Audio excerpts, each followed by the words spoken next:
Salutare! Bine ați venit la un nou videoclip. Astăzi vă voi arăta cum să faceți un pinguin care să arate așa.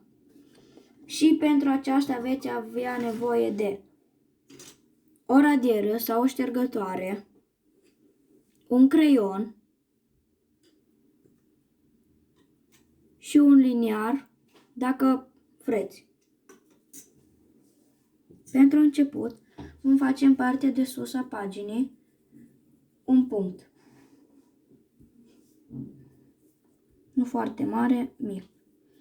Apoi vom trage o linie puțin de peste el.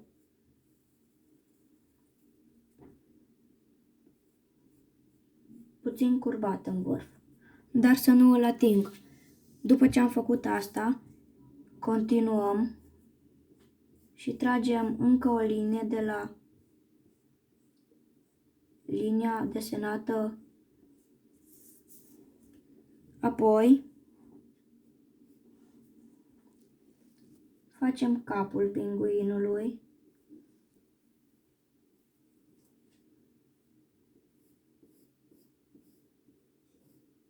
În felul acesta.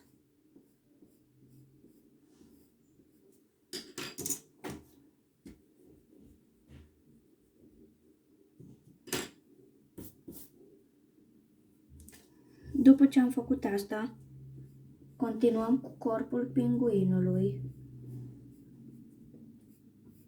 Îl puteți face cum vreți, mai mare sau mai mic.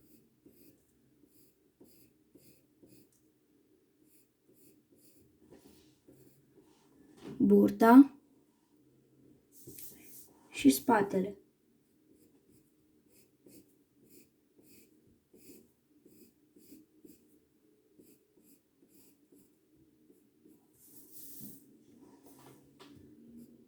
După ce am făcut asta, închidem capul și desenăm o pată în formă de lacrimă.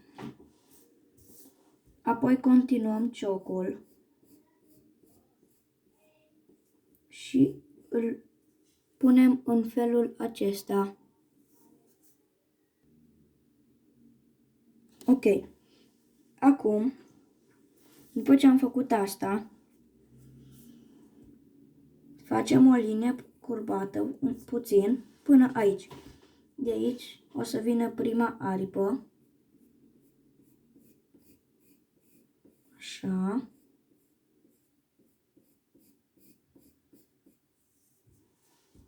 De aici vine încă o linie puțin curbată până în partea de jos. Iar apoi vine a doua aripioară.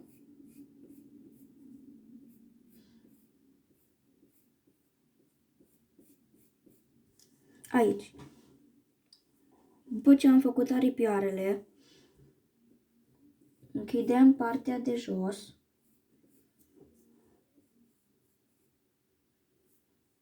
Venim un pic în sus și desenăm coada.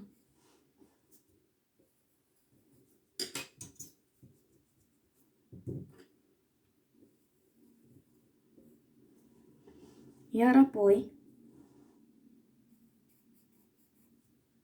aici, facem două linii. După aceea continuăm cu prima linie în jos. Așa. Până aici și cu cealaltă la fel. Apoi facem două triunghiuri mai lungi. Iar apoi de aici mai tragem o liniuță.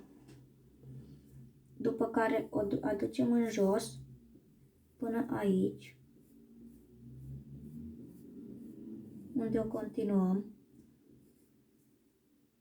Mai aducem una, la fel, și facem din nou două triunghiuri. Cam așa arată pinguinul. Uitați. Deci cam așa arată pinguinul nostru imperial. Iar voi puteți să îl desenați cum vreți, deoarece este al vostru.